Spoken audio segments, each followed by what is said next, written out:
What's good? YouTube. I'm back with another video. And we got Life riddles you must solve to stay alive. so we finna get right into the video, man.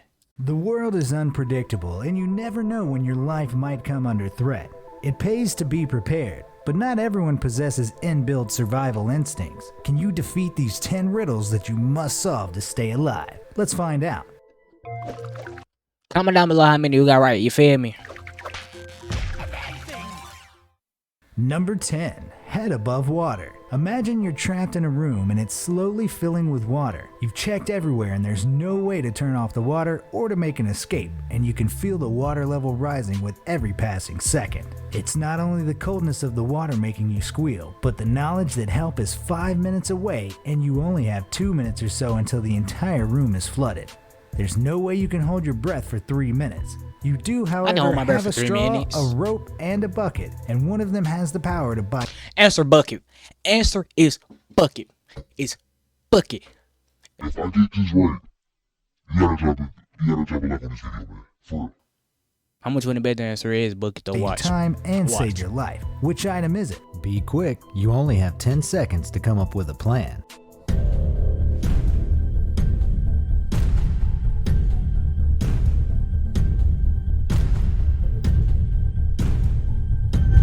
Now maybe you could use the straw like a snorkel, but that won't be helpful once the water reaches the ceiling. The rope would be useful in so many other life or death situations, but sorry, it's no good to you right now. It's actually the bucket that will buy you a little extra time until help arrives. Turn it upside down, put it over your head, and you'll have an air bubble that'll give you the extra minutes you need until help arrives. Number 9. A faulty parachute.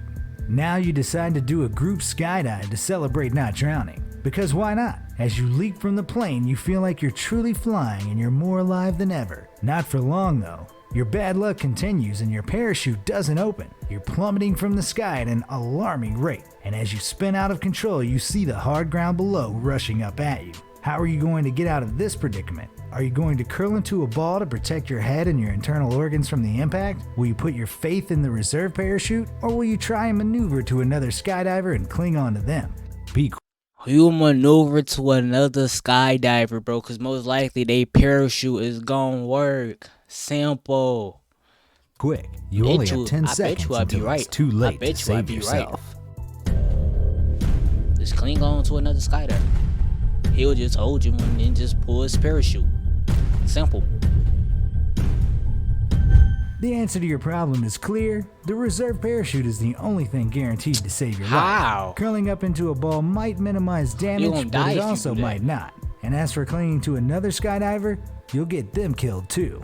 Number 8, Paws of Death. Back on land, you're out for a stroll in the great outdoors. It's a beautiful sunny day and you're whistling as you walk. You're daydreaming about what you'll have for lunch once you get back to your campsite, so much so that you don't notice the huge brown bear standing a few meters in front of you. A wave of panic washes over you as the bear looks into your eyes and growls. What will you do to escape the paws of death? Should you stand your ground and try to scare it off? Maybe you can go the Dr. Dolittle route and befriend it. Should you run away as fast as you can? Run away as fast as you can. Run away as fast as you can. Yeah. Or should you drop to the ground and play dead? The bear is approaching. Make your decision. Run away as fast as you can, bro. You run away as fast as you can, you can cling onto a tree. Simple.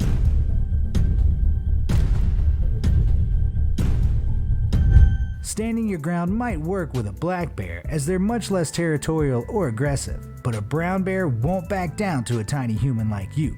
Running away or befriending a bear isn't a wise move, no matter the type. With a brown bear attack, your only option is to drop to the ground with your knees to your chin and your hands protecting your neck. When it sees you're not a threat, it will walk away. Hopefully. Number 7. Exactly. Hopefully. Not a for sure answer. Your animal troubles are far from over, and on another one of your eventful strolls, you get bitten by a venomous snake. The bite is on your lower leg, and there's nobody around to help. What are you going to do to get yourself out of this mess? You could try to suck the venom out if you're flexible enough, or maybe it would be better to sit still and apply a tourniquet to the bitten leg. Perhaps washing the bite with clean water and applying a bandage will help you avoid certain death. Think fast.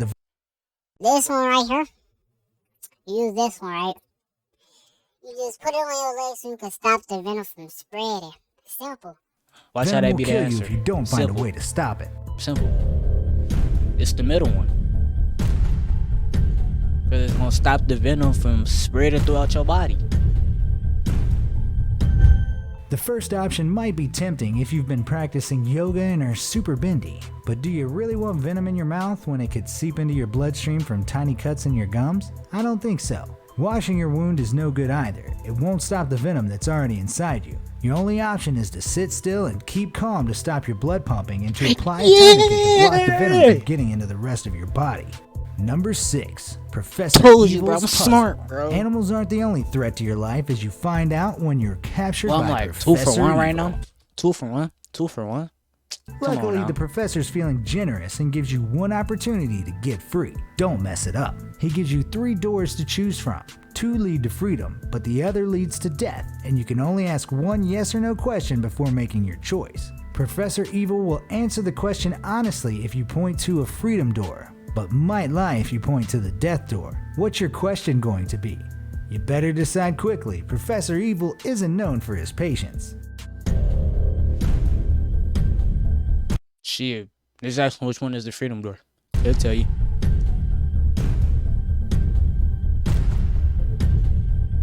Just ask him which one is the freedom Your door. only hope is to point to door A and ask if door B leads to freedom. If he says yes, pick door B. And if the answer is no, choose door C. Don't get it? This drawing shows you how my solution works.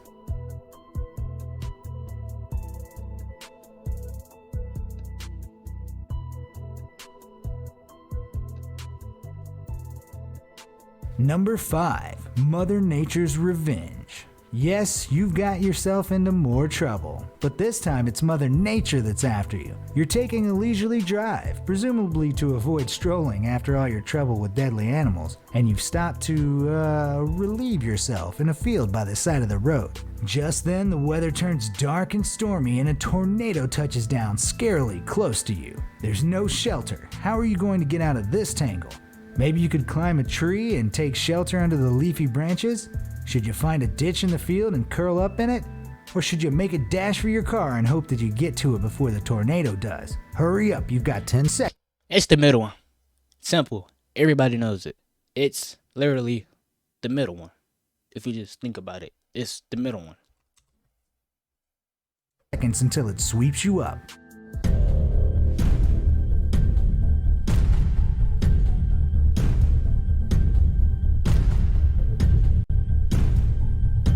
Climbing a tree wouldn't do you much good.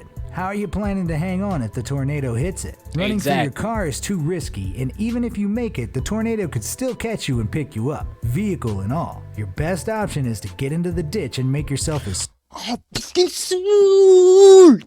small as possible. If the tornado passes over you, it might not be able to lift you from your hiding place. Honestly though, it serves you right for relieving yourself outside in the first place. Number 4.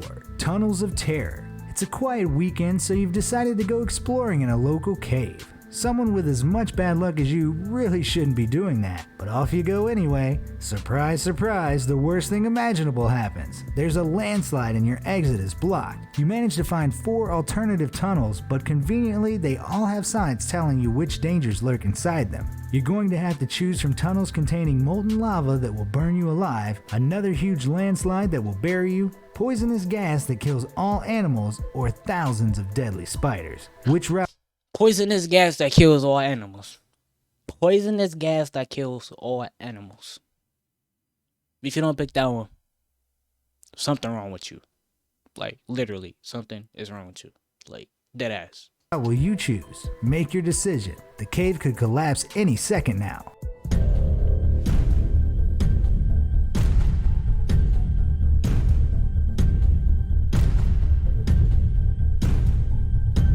Three of the tunnels contain things that will certainly kill humans, but one of them is only dangerous to animals. So long as you're actually a person, if you select the gas-filled tunnel, you'll escape unharmed.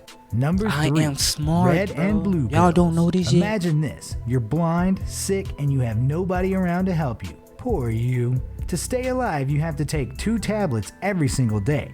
A blue one and a red one. The pills feel, smell, and taste identical, so there's no way of knowing which is which. The doctor always puts the pills in a daily pill box for you, but one day you slip and drop the box, mixing up the 2 of the days. Oh no. You need to take the pills today and the doctor can't get to you until tomorrow. How are you going to figure out which of the 4 drop pills you should take? Shit. Damn. Fuck. Shit, you better just guess. The hell? Just guess. You most likely get it right. The only way to do it is to break all 4 pills into halves, then put half of each one into 2 separate piles. In the end, you'll have 2 piles containing 4 halves, which guarantees that you'll take the right dose. Number 2, Deadly Inferno. Oh no, you're trapped in another room, and this time it's on fire. How do you get yourself into these situations? The fire is blazing between you and the door, and there's no other way of escaping the Inferno. Firefighters are on their way, but you'll need to figure out how to stay safe until they arrive. You consider your options. You could get on the ground and stay as low as possible, or you could stand on a chair to get close to the ceiling. You could take your clothes off to stay cool and possibly give the firefighters a fright, or you could hide under a desk. Which will you do? Quick, the smoke is getting thicker by the minute. Take your clothes off so you want to get a heat stroke. You take your clothes off so you want to get a heat stroke. Anything else won't work at all. I promise you.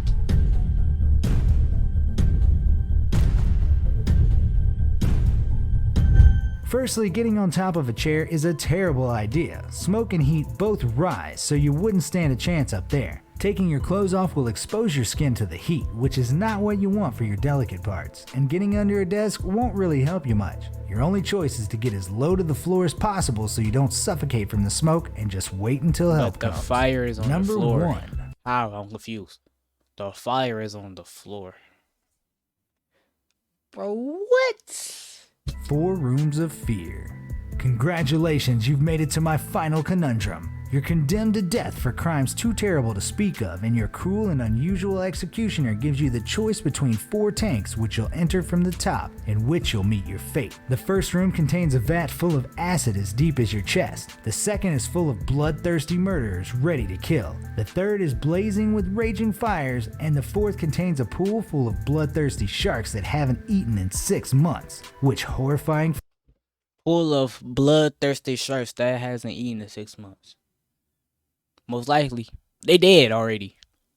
I don't think sharks can live that long without eating. If you pick any other one than a shark, you're done. You're done. You're out of here. You're out of here. fate do you choose?